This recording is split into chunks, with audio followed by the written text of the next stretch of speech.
कांग्रेस का जलवा शुरू। एक और राज्य में भाजपा का सुपड़ा सा, कांग्रेसियों में भयंकर जश्न। लोकसभा चुनाव में निर्णायक भूमिका निभाने वाले उत्तर प्रदेश की सियासी तस्वीर एक बार फिर करवट लेती नजर आ रही है। इंडिया टुडे और सी वोटर के मूड ऑफ द नेशन अगस्त 2025 सर्वे के ताजा आंकड़े जो हैं वो हैरान कर रहे हैं। 2025 के लोकसभा चुनाव में सपा कांग्रेस गठबंधन ने मिलकर यूपी में 43 सीटों पर जीत दर्ज की थी, जबकि एनडीए गठबंधन 36 सीटों पर सिमट कर रह गया था। अब सवाल ये है कि अगर आज चुनाव हो तो यूपी की जनता किसे आगे रखेगी। दोस्तों, अगस्त के महीने में जो आंकड़े ताजे निकलकर सामने आए उसके मुताबिक, सर्वे के मुताबिक, अगर आज उत्तर प्रदेश में लोकसभा चुनाव होते हैं तो बीजेपी गठबंधन को 38 सीटें मिलने का अनुमान है, वोट शेयर 47%। वहीं कांग्रेस यानी इंडिया गठबंधन को 42 सीट मिलने की संभावना है, जिसमें सपा को 35 सीटें, कांग्रेस को 7 सीट मिल सकती है। इस गठबंधन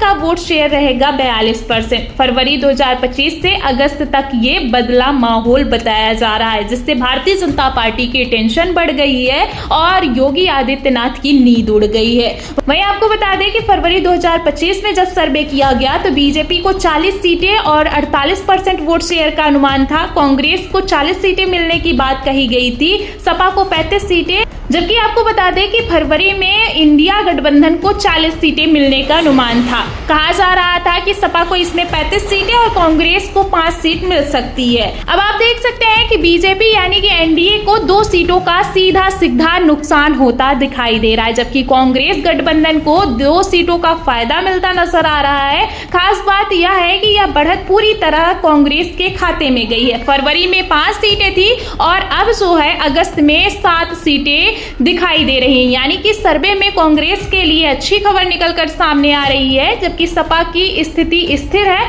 पहले भी 35 और अब भी 35। सर्वे के आंकड़े इस ओर इशारा करते हैं कि यूपी में बीजेपी और इंडिया गठबंधन के बीच मुकाबला और ज्यादा कांटे का हो गया है। सीटों का अंतर अब बहुत कम रह गया है, जिससे आप देख सकते हैं कि भारतीय जनता पार्टी को 2 सीटों का नुकसान होता नजर आ रहा है, जबकि कांग्रेस को 2 सीटों की बढ़ोतरी होती नजर आ रही है। यानी कह सकते हैं राहुल गांधी का जो है अब मेहनत उनकी जो है रंग ला रही है और यूपी में भी इसका फायदा होता नजर आ रहा है।